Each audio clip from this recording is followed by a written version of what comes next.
બનાસકાંઠા જિલ્લાના પાલનપુરથી ચોંકાવનારા સમાચાર સામે આવ્યા છે। કલેક્ટર કચેરીને ફરી એકવાર બોમ્બથી ઉડાવી દેવાની ધમકી મળતા તંત્રમાં અફરાતફરીનો માહોલ જોવા મળી રહ્યો છે। રશિયન ભાષામાં મોકલાયેલા ધમકીભર્યા ઈમેલને પગલે સ્ટાફને તાત્કાલિક બહાર કાઢવામાં આવ્યો હતો અને સુરક્ષા વ્યવસ્થા કડક કરવામાં આવી છે। પાલનપુર કલેક્ટર કચેરીને આજે ફરી એકવાર બોમ્બ વિસ્ફોટની ધમકી મળી છે।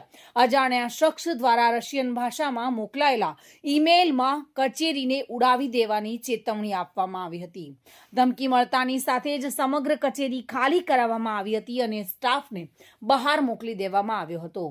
કચેરી પરિસરમાં સન્નાટો છવાઈ ગયેલો જોવા મળ્યો હતો।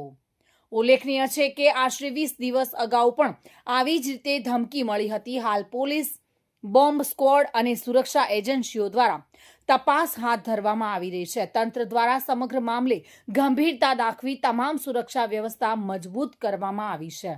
બોમ્બ ધમકીની ઘટનાને લઈને સમગ્ર જિલ્લામાં ચિંતા ફેલાઈ ગઈ છે। પોલીસે ઈમેલ મોકલનારની શોધખોળ શરૂ કરી છે અને જનતાને અફવાઓથી દૂર રહેવા અપીલ કરી છે।